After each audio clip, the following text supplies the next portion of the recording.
Irmãos, vamos no momento da pregação da palavra. Eu convido a todos a abrirem as Escrituras na primeira carta do apóstolo João, capítulo 3. Nós já estudamos aqui toda essa carta, né? Tivemos a oportunidade de expor toda ela, mas iremos, evidentemente, por ser a palavra de Deus, sempre, quando necessário, voltarmos, aprendermos mais algumas coisas, aprofundarmos, entendermos mais profundamente a palavra do Senhor. 1 de João, capítulo 3, versos 7 a 10.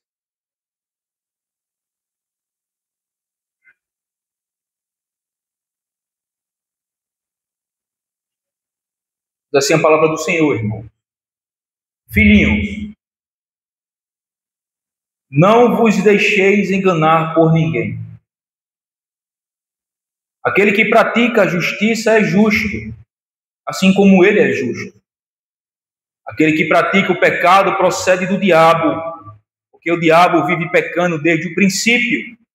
Para isto se manifestou o Filho de Deus, para destruir as obras do diabo. Todo aquele que é nascido de Deus não vive na prática de pecado, pois o que permanece nele é a divina semente. Ora, esse não pode viver pecando, porque é nascido de Deus.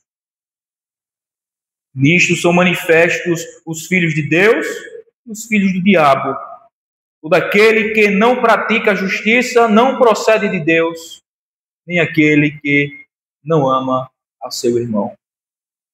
Oremos ao Senhor.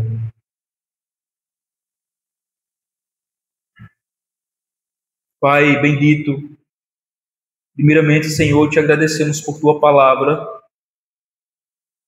e pela liberdade que tu nos dá de podermos tê-la em nossas mãos, lê-la publicamente, pregá-la publicamente, anunciá-la. E tamanho privilégio é isso, Senhor. Ao mesmo tempo que aumenta ainda mais a nossa responsabilidade, por termos acesso livre, Senhor, à tua palavra, e a oportunidade de estudá-la, Senhor, livremente, sem nenhum impedimento. Nós somos gratos por isso. Que privilégio é isso, Senhor, que bênção é isso. Agora queremos te pedir, Senhor, que, apesar de nós homens, pecadores e infalíveis, tu fale conosco, Senhor. Tu fale com o teu povo aqui presente, através da tua palavra. A partir desse texto, Senhor, no meditar dele, no nos deter nele e aprender dele, Senhor. Que tu fale conosco, que o Senhor nos oriente, nos guie, nos ensine a tua verdade, nos instrua, Senhor, na verdade, nos faça crescer na verdade, que as verdades desse texto, Senhor, seja aplicada pelo teu Santo Espírito no coração do teu povo, para que possa haver, Senhor, edificação e santificação na verdade da tua palavra, conformidade com Jesus, o nosso Senhor. Nós pedimos não apenas isso, Senhor, pedimos que aqueles que dentre nós ainda não conhecem a Ti, Senhor, nesta noite possam ser chamados eficazmente e poderosamente por Ti, através da Tua palavra, das trevas para a luz, da morte para a vida, da escravidão para a liberdade que há em Cristo Jesus. Ó Deus, se agrade, Senhor, em olhar para nós nesta noite e agir, Senhor Deus, em nosso favor. Abençoe este povo, Senhor. Fala o nosso coração, desvenda os nossos olhos para que possamos contemplar a Ti, a Tua verdade, a Tua glória na face de Cristo. Pai, sei e estou plenamente consciente de que sou completamente dependente de Ti. Portanto, ajuda-me. Habilita-me, Senhor, para falar a tua palavra de maneira simples, clara e compreensível a todos aqui presentes. Que, Senhor, por tua graça, possa nos dar a convicção, Senhor, de que tu falaste conosco, Senhor. Não o que nós queremos, mas sim, Senhor Deus, o que nós necessitamos ouvir da tua parte. Palavras de vida, palavras que libertam, verdade que transforma. Deus bendito.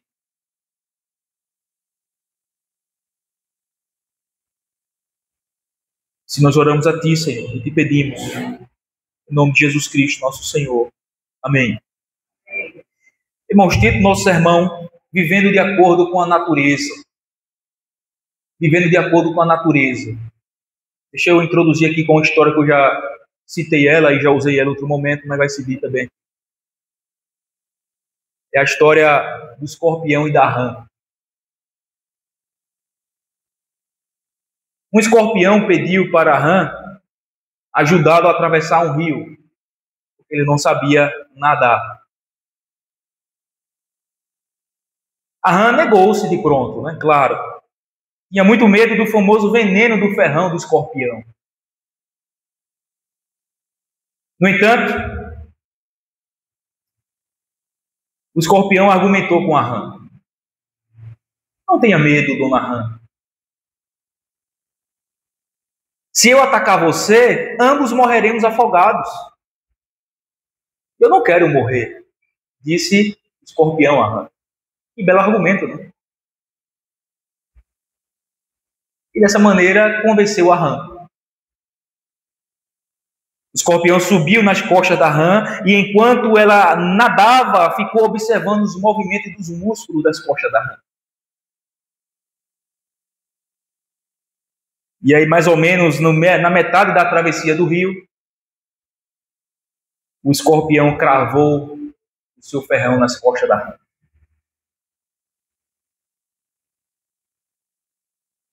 A rã, já sentindo as dores do veneno e quase sucumbindo, clama, grita para o escorpião. Por que você fez isso, seu louco? Agora nós dois vamos morrer. Como é que o escorpião responde a isso? Desculpe-me. Não pude evitar. É a minha natureza. É a minha natureza. Irmãos, é exatamente sobre isso que o nosso texto vai falar. João, através desse texto, do versículo 7 a 10, ele vai mostrar que tanto os filhos de Deus, quanto aqueles que eles chamam de os filhos do diabo, vivem exatamente de acordo com sua própria natureza. Eles não vivem e nem podem viver de acordo ou do ao contrário daquilo que eles são por natureza. Os filhos de Deus por natureza filhos de Deus. Receberam uma nova natureza, um novo coração e, portanto, as suas vidas decorrem desta nova natureza que eles receberam em Cristo. As suas vidas vão evidenciar de que natureza ele é, de quem ele é filho, de Deus ou do diabo. Evidentemente, irmãos, e consequentemente a isso, aqueles que continuam mortos com seus delitos e pecados e, portanto, escravos do diabo, a Bíblia vai chamá-los de filhos do diabo e, é claro, eles não poderão viver de outra maneira senão de acordo com a sua natureza. E as suas obras irão dar prova disso. Irão evidenciar isso. Porque é como Jesus disse, aquela velha máxima dos evangelhos. O fruto revela que tipo de árvore é a pessoa. O fruto revela isso. Jesus disse, pelos seus frutos o conhecereis. É pelo fruto que se conhece a árvore. Ou seja, é o fruto que vai revelar ou mostrar que natureza é a árvore. De que tipo, de que espécie, que árvore ela é de fato. Exatamente isso que nós iremos ver, irmãos. Ele começa então no versículo 7, a primeira parte. Filhinhos, não vos deixeis enganar por ninguém. Irmãos, aqui João está alertando os irmãos, os quais ele chama de filhinhos, para que eles não caíssem na conversa ou fossem influenciados por pessoas que professavam conhecer a Deus enquanto viviam em total desprezo e desobediência aos mandamentos do Senhor. A quem João aqui está se referindo? De acordo com o contexto, a gente já estudou aqui essa carta, né? Os falsos mestres, aquele que ele chama de anticristo mais para frente, que faziam parte de nós, saíram do nosso meio, porque saíram porque não eram dos nossos, porque se fossem dos nossos teriam permanecido. Pessoas que continuavam professando a fé em Cristo, enquanto passaram então a negar verdades fundamentais do Evangelho, como por exemplo, Jesus não veio em carne, negavam esses aspectos fundamentais. Ou então, Jesus ele não é o Messias, ele não é Deus, ele não é divino. Então, João está alertando aqui aqueles que ele chama de filhinhos, os crentes, para não cair na conversa desses falsos mestres, que embora professavam conhecer a Deus, mas viviam de uma maneira desprezível e de plena desobediência aos mandamentos do Senhor. Então, aqui nessa primeira parte do capítulo 7, João está alertando aos irmãos. Então, ele continua dizendo ainda no versículo 7, aquele que pratica a justiça é justo, assim como ele é justo, isto é, Jesus é justo. Aqui, irmãos, por pratica a justiça, o apóstolo tem em mente a guarda dos mandamentos do Senhor, conforme ele diz no capítulo 2, versículo 3. Guardar a sua palavra, capítulo 2, versículo 5. Andar como Cristo andou, capítulo 2, versículo 6. E purificar-se a si mesmo, capítulo 3, versículo 3. É isso que ele tem em mente aqui quando ele diz pratica a justiça. É guardar a palavra de Deus, é andar como Cristo andou, é observar os mandamentos do Senhor, é purificar-se a si mesmo como Cristo também é puro. É isso que João quer dizer por pratica a justiça. Todas essas expressões são termos intercambiáveis que demonstram uma característica peculiar da vida daqueles que estão verdadeiramente em comunhão com Deus. Daqueles que verdadeiramente conhecem a Deus. Eles são justos, são piedosos, são santos, são puros, assim como é aquele que eles conhecem e estão em verdadeira comunhão com Ele. Pois o texto diz exatamente isso. Aquele que pratica a justiça é justo, assim como ele, isto é, Cristo, é justo. Então ele aqui está estabelecendo um contraste que ele vai desenvolver agora dos filhos de Deus e os filhos do diabo. Filhos de Deus pratica a justiça como Cristo e Deus é justo. Enquanto os filhos do diabo, embora confessem com seus lábios, mas eles praticam a iniquidade, vivem no pecado. Porque isso é o que eles são por natureza. Então, depois de ele pontuar, irmãos, uma característica fundamental dos verdadeiros filhos de Deus, de alguém que de fato conhece a Deus e está em comunhão com Ele, o apóstolo agora então passa a mostrar uma característica daqueles que não conhecem a Deus, aos quais ele chama de filhos do diabo. Agora, veja o contraste que João está fazendo aqui. No versículo 7, ele caracteriza os filhos de Deus como aquele que pratica a justiça. Já aqui no versículo 8, o apóstolo caracteriza aqueles que procedem do diabo, os quais ele chama no versículo 10 de filhos do diabo, como aqueles que praticam o pecado. Então ele está fazendo um contraste. No versículo 7 ele chama os filhos de Deus e caracteriza eles como aqueles que praticam a justiça. No versículo 8 e no versículo 10, né, João usa o termo de filhos do diabo para caracterizar aqueles que praticam o pecado. Olha o que ele diz então, na parte de A do versículo 8. Aquele que pratica o pecado procede do diabo. Irmãos, aquele que pratica o pecado, isto é, aquele que tem um modo de viver, um estilo de vida em que continuamente despreza os mandamentos do Senhor. Aquele que deliberadamente desobedece à palavra do Senhor. Aquele que vive na mentira. Aquele que vive na fornicação. Aquele que vive no adultério. Aquele que vive na prática da homossexualidade. Aquele que vive enganando as pessoas. Aquela pessoa que vive a odiar a outras pessoas. Aquelas pessoas que vivem na prática deliberada, constante da idolatria. E aí poderemos citar e listar, irmãos, uma vasta lista de pecado. E ainda que professem conhecer a Deus, mas na verdade procede do diabo. Isto é, origina-se, deriva, emana do diabo. A ideia aqui é o seguinte: estes que praticam o pecado são gerados, nascidos do próprio diabo.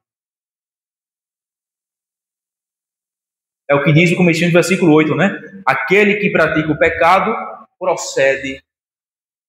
A ideia aí de proceder é exatamente isso. Deriva-se ou emana do diabo, procede do diabo. É nascido do diabo, é como se fosse gerado pelo próprio diabo. É assim que ele caracteriza e classifica aqueles irmãos que vivem na prática deliberada do pecado. Só para lembrar os irmãos, João não está dizendo que crente não peca.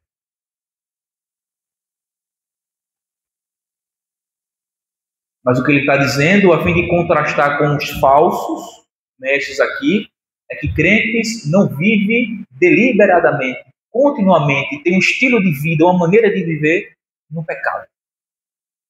Embora ele possa passar um certo momento com dureza de coração, mas ele é quebrado, irmãos.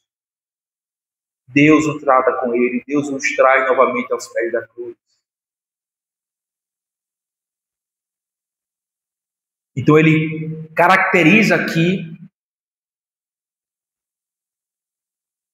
como filhos do diabo, como aqueles que emana ou deriva do próprio diabo, que procede do diabo, aqueles cujas vidas é caracterizada pela prática deliberada do pecado. Agora, por que aqueles que vivem na prática do pecado são procedentes do diabo? São considerados filhos de Deus? Por quê? Nosso texto responde.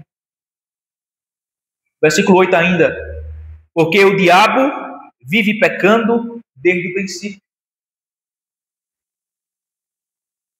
Essa é a razão pela qual aqueles que vivem na prática do pecado são procedentes do diabo, são considerados filhos do diabo. É porque o diabo vive pecando desde o princípio. Se o pai é assim, os filhos que foram gerados por eles não serão diferentes. Assim como ele vive deliberadamente na prática do pecado, aqueles que procedem dele também viverão deliberadamente na prática do pecado. Assim como o diabo vive pecando desde o princípio, assim também, por natureza, os seus filhos pecarão desde sempre e continuamente. A expressão aí, vive pecando desde o princípio, comunica a ideia de um modo de vida, um estilo de vida, um caráter maculado pelo pecado e uma postura de contínua rebeldia contra Deus. É um estado, irmãos, de caráter em que nunca foi mudado.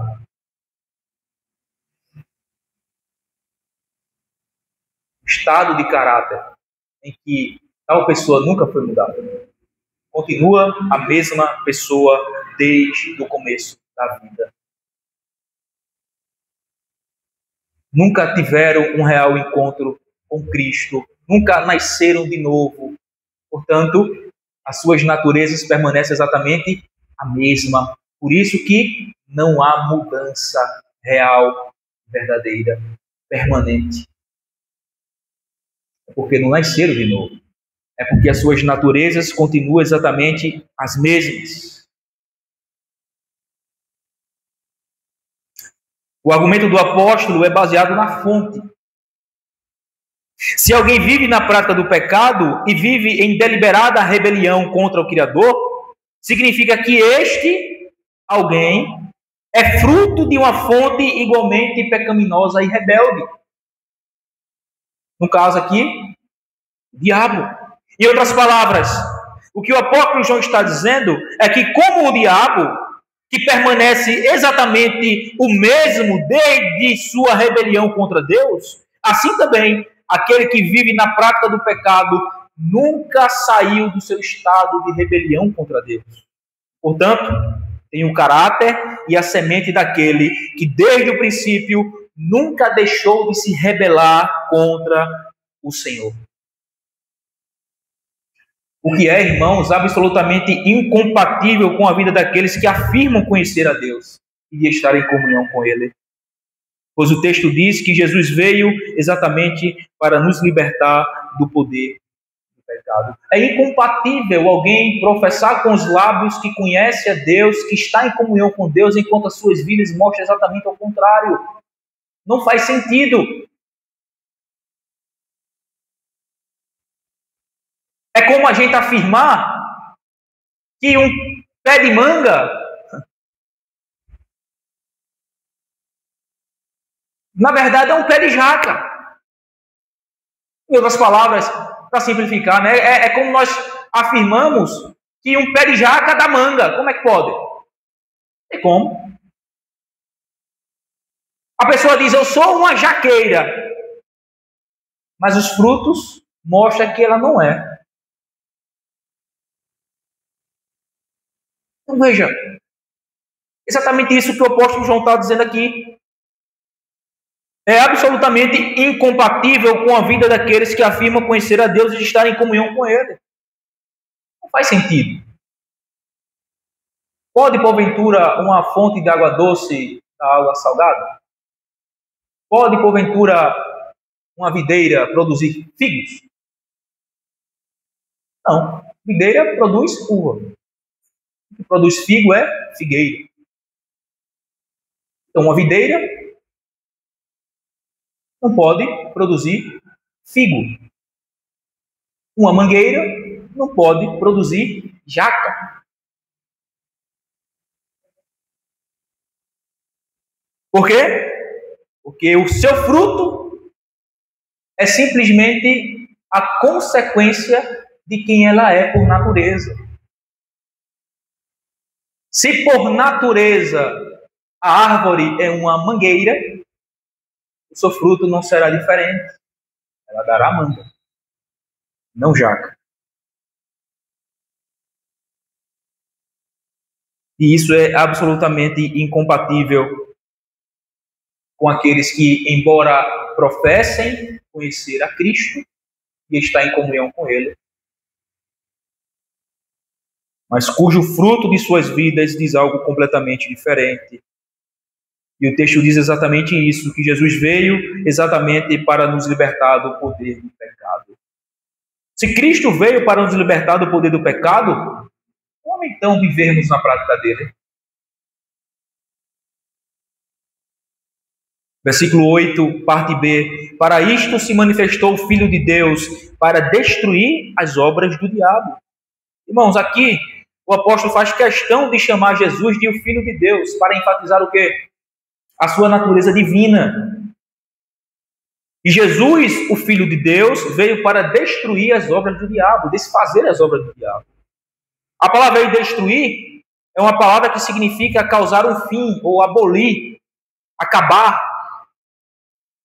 Também pode ser traduzida por libertar alguém, desamarrar alguém, livrar do laço, tirar da prisão.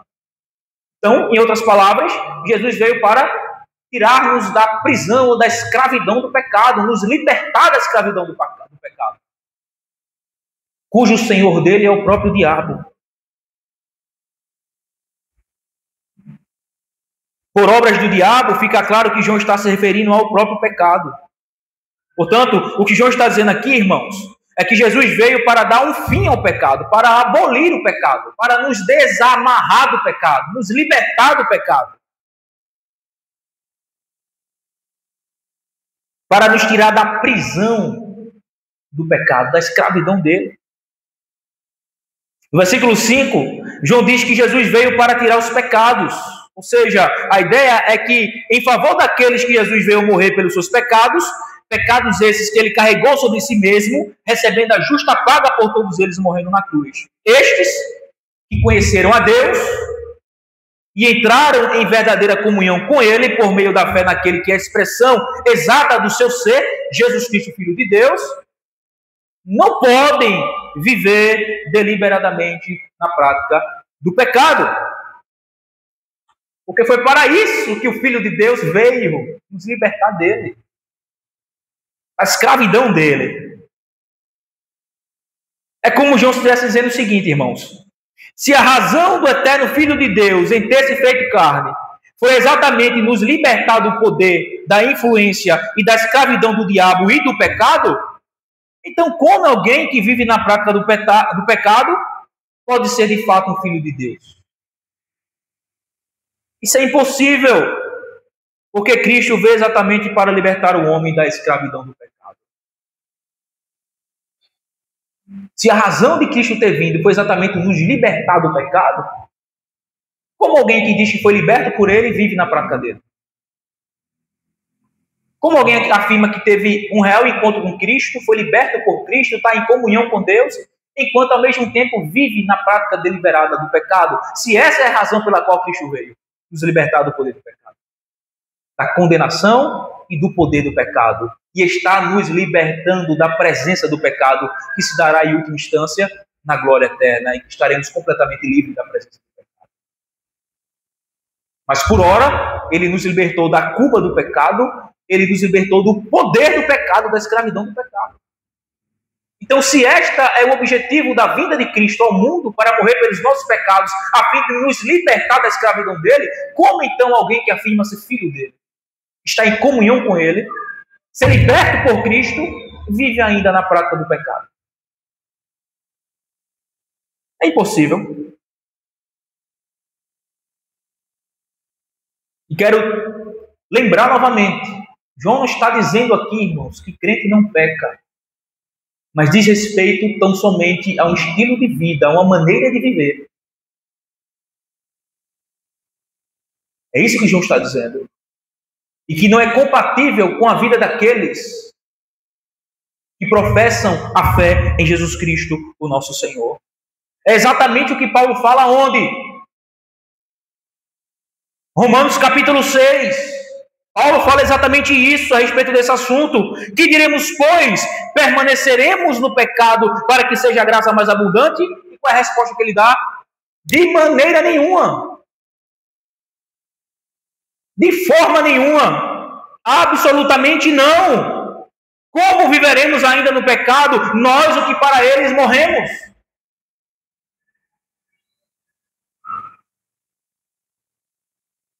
Versículo 12 ele diz: não reine, portanto, o pecado em vosso corpo mortal, de maneira que obedeçais às suas paixões. Porque Paulo usa o termo reino, não reine. Porque outrora estávamos debaixo da escravidão dele. Era o pecado o nosso Senhor. Ele era como fosse o nosso rei, o nosso soberano, o nosso Senhor, que nos escravizava, que nos governava, que nos guiava, que nos liderava debaixo do seu poder, da sua autoridade. Mas uma vez que Cristo veio e nos libertou dele, Paulo diz: não reine, não permita, não deixa, não se submeta mais ao Senhor pecado. De maneira que vocês obedeçam às suas paixões. Versículo 14 de Romanos 6 ainda. Porque o pecado não terá domínio sobre vós. 17. Mas graças a Deus, porque outrora escravos do pecado, contudo, vieste a obedecer de coração a forma de doutrina a que fostes entregue. E uma vez libertados do pecado, fostes feito servo da justiça. Veja, libertados do pecado nós fomos. Como então viveremos no pecado se nós fomos mortos para ele, se nós fomos libertos dele? Se nós fomos arrancados do seu senhorio por outro Senhor maior e mais forte, o Rei Jesus Cristo, que nos libertou do império das trevas e nos trouxe para o reino do Filho do seu amor? Versículo 22, ainda de capítulo 6 de Romano. Agora, porém, libertados do pecado, transformados em servos de Deus, tende o vosso fruto para a santificação e, por fim, a vida eterna. Então, a palavra de Deus, irmãos, nos diz claramente, abundantemente, de que aqueles que então passaram a ser filhos de Deus pela fé em Cristo, e então adotados como filhos de Deus, foram libertos da escravidão do pecado. O pecado não mais tem domínio, governo, liderança, soberania sobre tal. Por isso que João então vai dizer na sua carta, o texto que nós estamos discorrendo, que os filhos de Deus não vivem na prática do pecado. Não tem um estilo de vida como se fosse escravo do pecado. Mas então o pecado agora na vida dele é como se fosse um acidente. Não a maneira de viver.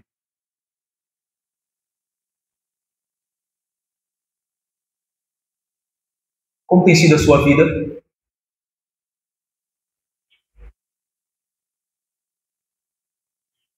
Sua vida tem sido exatamente uma vida pecaminosa, uma vida ímpia, imoral.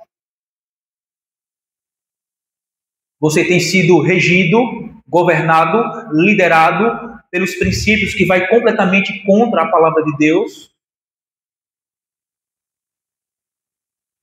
Você continua em constante e deliberada e contínua desobediência à lei do Senhor, à palavra do Senhor.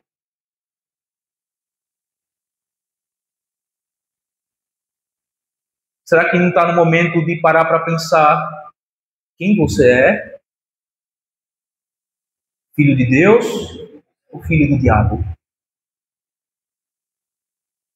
Filho de Deus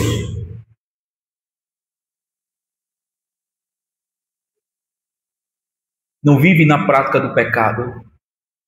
A Bíblia diz no versículo 8 que os que vivem na prática do pecado são chamados de filhos do diabo, cuja característica de vida é uma vida constante, deliberada, contínua no pecado, deleitando-se nele. E isto é assim porque é a sua natureza. Não tem como fugir disso. Se ali na frente tiver uma pocilga e você toma um porco, lava ele, escova ele, limpa ele, deixa ele rosinha, brilhando com um lacinho rosa. E então você solta esse porco. Para onde você acha que ele vai? A pocilga, para a lama, para a imundície. Por quê? É a natureza dele. Não importa quantas vezes você dê banho nele, não importa quantas vezes você limpe ele, não importa quantas vezes você perfume ele.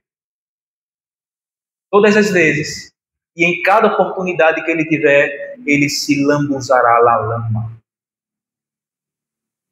É o que ele é por natureza, não tem como mudá-lo.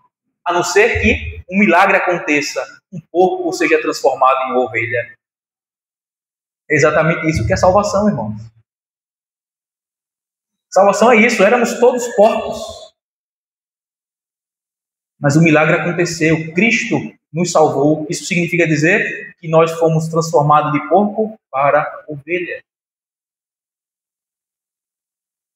A menos que isso aconteça, a menos que essa natureza mude, a maneira de viver também não mudará. Pode haver até uma certa maquiagem estereótipa, aparente, externa, mas nada mudou no coração. Continua exatamente a mesma pessoa. O que é que a sua vida diz a seu respeito? O que é que os frutos que você tem dado testifica a seu respeito? O que é que os frutos que você tem manifestado revela a respeito de que tipo de árvore você é? Árvore boa ou árvore má? Filho de Deus ou filho do diabo? Irmãos, no verso 9, o apóstolo afirma que, diferentemente daqueles que procedem do diabo, os filhos de Deus não vivem na prática do pecado. Ele dá duas razões do porquê os filhos de Deus não vivem na prática do pecado. Primeiro, são nascidos de Deus. Primeira parte do versículo 9. Todo aquele que é nascido de Deus não vive na prática do pecado.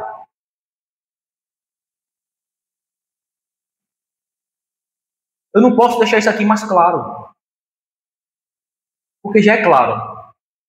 Aquele que é nascido de Deus não vive, isto é, não tem um estilo de vida pecaminoso, imoral, impuro, desregrado.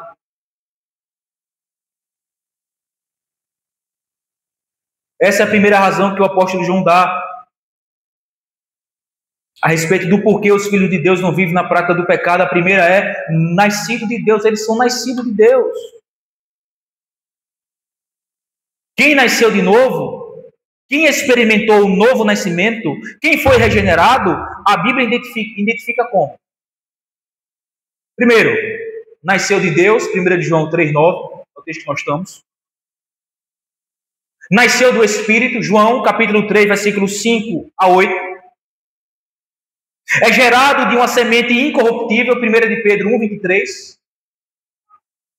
É uma nova criação, uma nova criatura. 2 Coríntios 5,17. Recebeu um novo coração e um novo espírito. Ezequiel 36, versículo 26 e 27. É alguém que ressuscitou para viver em novidade de vida. Romanos 6, versículo 4. São alguns termos, expressões que aparecem na palavra de Deus para caracterizar ou designar aqueles que nasceram de Deus. Nasceu de Deus, nasceu do Espírito, gerado de uma semente incorruptível, é uma nova criatura, recebeu um coração novo e um novo Espírito, é como alguém que ressuscitou para viver em novidade de vida. Alguém que foi trazido da morte para a vida. O princípio da vida divina foi dada para que pudéssemos ser concebidos e sermos feitos um novo homem em Cristo. Assim como o filho natural cresce com característica do pai que o gerou, assim também os filhos de Deus crescem em semelhança do caráter do seu pai celestial. Isso é natural, né? Isso acontece na vida natural. Filhos têm traços do pai que o gerou. Assim também, aqueles que nascem de Deus vão ter traços, características com o próprio Deus, o Pai Celestial que o gerou, em seu caráter. Os filhos de Deus é nascido de um pai de natureza santa. Por isso, os filhos de Deus são caracterizados como aqueles que refletem a natureza santa da imagem do seu pai, que eles carregam sobre si. É como alguém comentou, João usa aqui o quadro da reprodução humana. O sêmen carrega a vida e transfere características paternas. Portanto, os que são filhos de Deus herdam a natureza divina. E como decorrência disso, o nascido de Deus não pode viver pecando, porque é nascido de Deus. Se Deus é santo, se Deus é justo, se Deus é puro, se Deus não tem parte com o pecado, os seus filhos também terão oposição a tudo isso. Estarão em oposição a tudo que é profano, a tudo que é imundo, a tudo que é perverso, a tudo que é imoral. Embora, devido ao velho Adão, por ora somos tentados por essas coisas, por essas paixões. Mas isso não é um estilo de vida, uma maneira de viver. Embora tentados, mas nem sempre caídos. A gente vence, a gente diz não ao pecado. Por quê? Somos nascidos de Deus. A segunda razão que João vai dizer aqui, porque os filhos de Deus não vivem na prática do pecado, a primeira é porque é nascido de Deus, a segunda é porque a permanência da divina semente. A divina semente de Deus, a divina semente permanece naquele que nasceu de Deus. Versículo 9, parte B. Pois O que permanece nele é a divina semente. Irmãos, a divina semente foi plantada nos filhos de Deus, exatamente porque eles são nascidos de Deus. São portadores da natureza divina, e essa natureza permanece definitivamente com eles, porque foram feitos filhos de Deus. O que é a divina semente? A divina semente é a vida divina plantada na alma do homem, quando este nasce de novo por instrumentalidade da palavra, de maneira que a natureza da pessoa é transformada, um corpo sendo transformado em uma ovelha. E ela não pode continuar vivendo no estilo de vida de pecado habitual, contínuo, permanente, sempre, maneira de viver, forma de ser. Não pode, porque essa natureza foi mudada, foi transformada. É uma verdadeira transformação, irmãos, de dentro para fora. Em suma, a divina semente é o Espírito Santo habitando no crente, em que transforma o seu caráter em conformidade e semelhança com aquele que é santo e justo. Quem é? Cristo. O próprio termo Espírito Santo não tem como concluirmos de forma diferente. Se aquele que habita em mim é o Espírito que é santo, certamente eu serei guiado, conduzido, orientado, instruído em todas as coisas que são santas, piedosas, agradáveis a Deus. Esse é o caminho que Ele irá me conduzir e me guiar.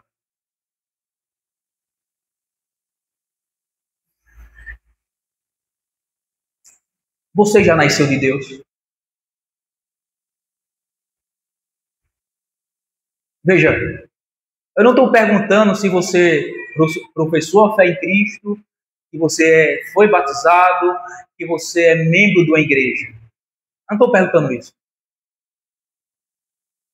É um fato que todas essas coisas decorrem da primeira. Mas às vezes essas coisas acontecem sem que a primeira tenha acontecido verdadeiramente.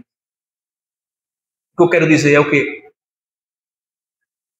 Que pessoas professam fé em Cristo, que pessoas que são batizadas, pessoas ingressam na igreja como membros, mas são pessoas que nunca nasceram de novo. Qual é a prova disso? Os frutos. A vida. A maneira de viver. A maneira de ser. Porque, como eu já falei e repito, ninguém viverá diferente daquilo que naturalmente é. O filho de Deus, o filho do diabo. Ou você já recebeu a natureza divina, né? Já nasceu de novo, já nasceu de Deus e, portanto, habita com o Espírito e é guiado pelo Espírito através da palavra. Ou então você continua ainda naturalmente filho de um mundo jaz maligno. Não tem como ser diferente disso. Então, o que eu estou perguntando a você é se você já nasceu de novo. Se você já foi regenerado, se você é uma nova criatura. Não estou perguntando quantos anos você tem de membro de igreja. Eu não estou perguntando há quanto tempo você foi batizado, você professou sua fé. Eu não estou perguntando isso. Estou perguntando se você é uma nova criatura. Se você nasceu de novo da água, nasceu do Espírito, nasceu de Deus, uma semente incorruptível. Se você de fato foi feito uma nova criatura em Cristo, recebeu um novo coração. É isso que eu estou perguntando. Porque, meus irmãos e minha irmã, e vocês que me ouvem, a sua profissão de fé, o seu batismo e o fato de você ser membro da igreja não garante nada se você não tenha nascido de novo. É como nós vimos hoje pela manhã. A entrada na aliança da graça não se dá pelo batismo, se dá pela regeneração, pela circuncisão do coração.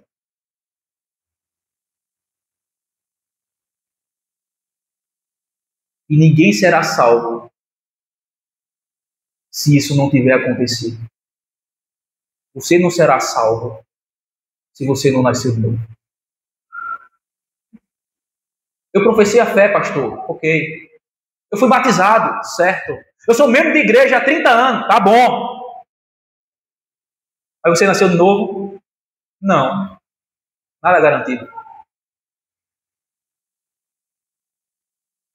Se você não foi circuncidado em seu coração, se você não recebeu um coração novo, se você não foi feito uma nova criatura em Cristo, nada dessas coisas vale. Nada. Não tem efeito nenhum para a sua salvação. Não tem poder nenhum de salvá-lo. Portanto, repito novamente, você já nasceu de novo.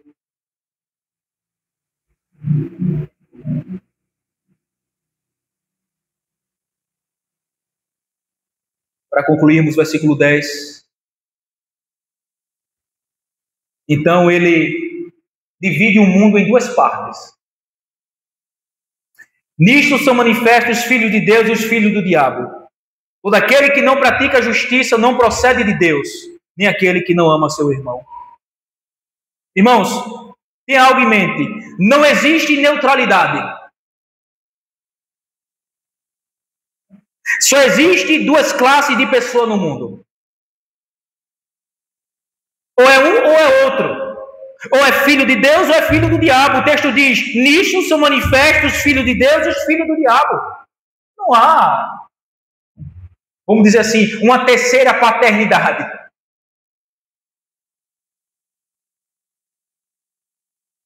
O mundo é dividido nisso. Em dois grupos. Isso a Bíblia diz e exemplifica de trás para frente e frente para trás em todo lugar. A Bíblia diz assim, filhos da luz, filhos das trevas. Bode e ovelhas. Caminho largo, caminho estreito. Filhos de Deus, filhos do diabo. É assim que a Bíblia diz, não tem outro meio termo. Ou a pessoa é uma ou é outra. Ou estamos em Adão, condenados e mortos, ou estamos em Cristo, justificados e salvos. Ou somos filhos de Deus, porque nascemos de Deus, ou então somos filhos de diabo, porque continuamos naturalmente corrompidos e pecaminosos e caídos em nossa depravação.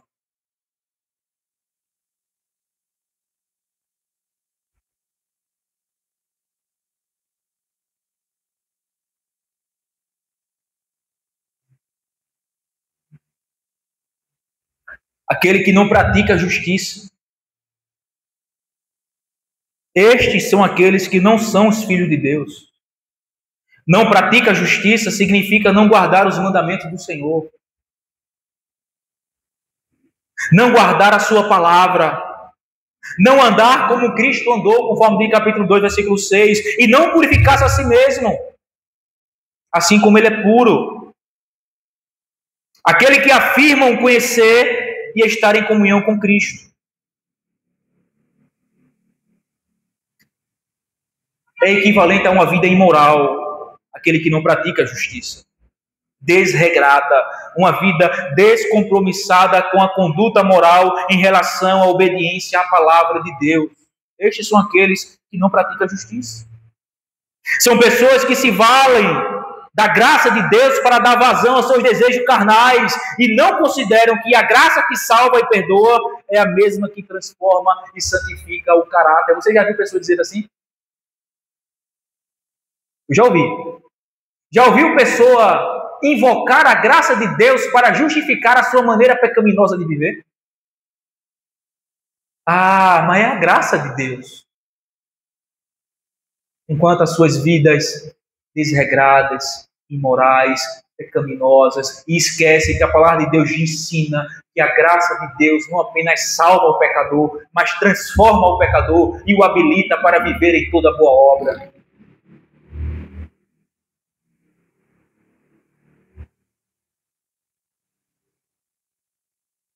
Então, aquele que não pratica a justiça são exatamente esse tipo de pessoas que se valem da graça de Deus para dar vazão aos seus desejos carnais. Não considerando que a graça que salva e perdoa é a mesma que transforma e santifica o caráter. Esses não são filhos de Deus, porque não praticam a justiça. Segundo, aquele que não ama o seu irmão também é tido por não sendo como filhos de Deus.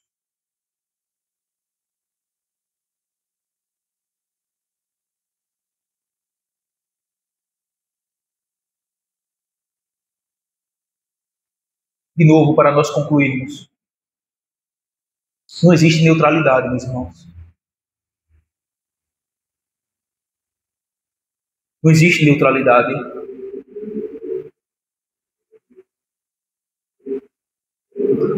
E não existe como esconder quem você é verdadeiramente. Embora aos olhos das pessoas muitas vezes você consegue maquiar bem, consegue mascarar bem, mas não tem como, sempre, os frutos podres vai aparecendo. Então você vai se revelando quem você é verdadeiramente em sua natureza. Então as pessoas que estão em sua volta vai percebendo quem você é, embora professe fé em Cristo, mas a sua vida diz algo completamente diferente. Por quê? Porque você vive de acordo com a sua natureza caída, que é classificada aqui nesse texto como sendo aqueles que procedem do diabo. Embora professe a fé em Jesus, como os falsos mestres aqui professavam. Mas suas vidas diziam algo completamente diferente. Meus irmãos,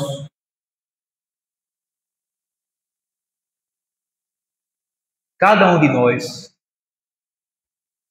vive de acordo com a nossa natureza. Se nascemos de Deus, viveremos de acordo com essa natureza. Isso será visto na nossa vida através dos frutos, da maneira de viver, do testemunho. Mas se ainda não nascemos de Deus e continuamos mortos nos nossos delitos e pecados, também essa sua natureza será evidenciada através dos seus frutos também. E não tem como esconder isso. Não tem como esconder isso. A sua vida mostra que tipo de natureza. O que é evidenciado na sua vida? Os frutos apontam para que tipo de árvore? Quem você é verdadeiramente? Filho de Deus ou filho do diabo? Amém.